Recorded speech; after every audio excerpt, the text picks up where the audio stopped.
Bien le bonjour les amis. Bon, aujourd'hui on va parler de BPCO. Alors qu'est-ce que la BPCO? Tout d'abord, BPCO ça veut dire bronchopneumopathie chronique obstructive. Mais quels sont les 5 principaux symptômes en fait de la BPCO? Voilà, pour ceux qui ne savent pas, ceux qui viennent, tout ça, je leur explique un petit peu.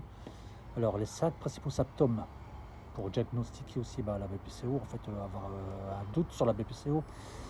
C'est tout simplement la toux chronique, hein, au matin, au réveil, tout ça. Quelqu'un qui tousse pas mal et tout, comme la toux du fumeur d'ailleurs, on peut dire aussi. Il y a ça, comme symptôme. Second, il y a les crachats. Voilà, et suite à la toux du matin, tout ça, ça peut être accompagné de crachats, hein, colorés, enfin, que ce soit blanc, coloré ou n'importe quoi, voilà. Ça fait aussi que, voilà, c'est un des symptômes. Troisième, il y a l'essoufflement. Voilà, l'essoufflement au moindre effort. Hein, enfin, dès qu'il y a effort et tout le truc, vous vous sentez essoufflé. Et selon l'aggravement, c'est-à-dire même au repos et tout, vous vous sentez essoufflé. Voilà. Ça, c'est encore un des symptômes. En quatrième, il y a la fatigue. Voilà. Une personne qui se sent fatiguée, c'est-à-dire quasiment en permanence et tout, même sans avoir fait d'effort, ou ça y contribue. Et pour en finir, c'est surtout les infections en fait, les bronchites à répétition et tout. Voilà, si vous êtes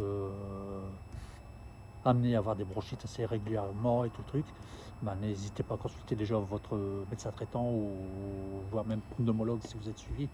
Mais enfin, on commence par la case départ, c'est pneumologue, médecin traitant, pardon, qui vous fera faire quand même des examens. Bon, et de là, si vous êtes amené à voir le pneumologue, comment détecte-t-il en fait cette BPCO? C'est tout simplement en faisant une spirométrie, c'est-à-dire les tests de souffle. Voilà, c'est le diagnostic en fait de la BPCO déjà s'effectue par ça, c'est-à-dire le test de souffle. Et après, il déterminera donc votre VEMS, hein, VEMS qui veut dire volume expiré maximal seconde, et pour savoir dans quelle catégorie de BPCO vous êtes. À savoir que bien souvent, la BPCO est assimilée au tabac et tout. Voilà, c'est pourquoi, d'où la toux du matin, la toux chronique, l'essoufflement, enfin les crachats surtout. Bon, mais à savoir aussi qu'il n'y a quand même pas que les fumeurs qui sont BPCO.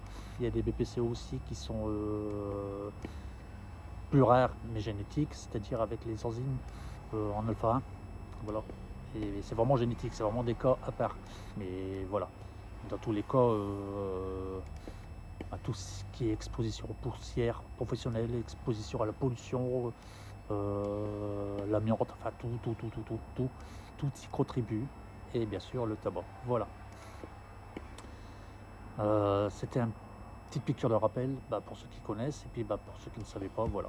Pour moi, j'espère vous avoir appris quelque chose aujourd'hui. Allez, sur ce, prenez soin de vous. Tchuss, bisous.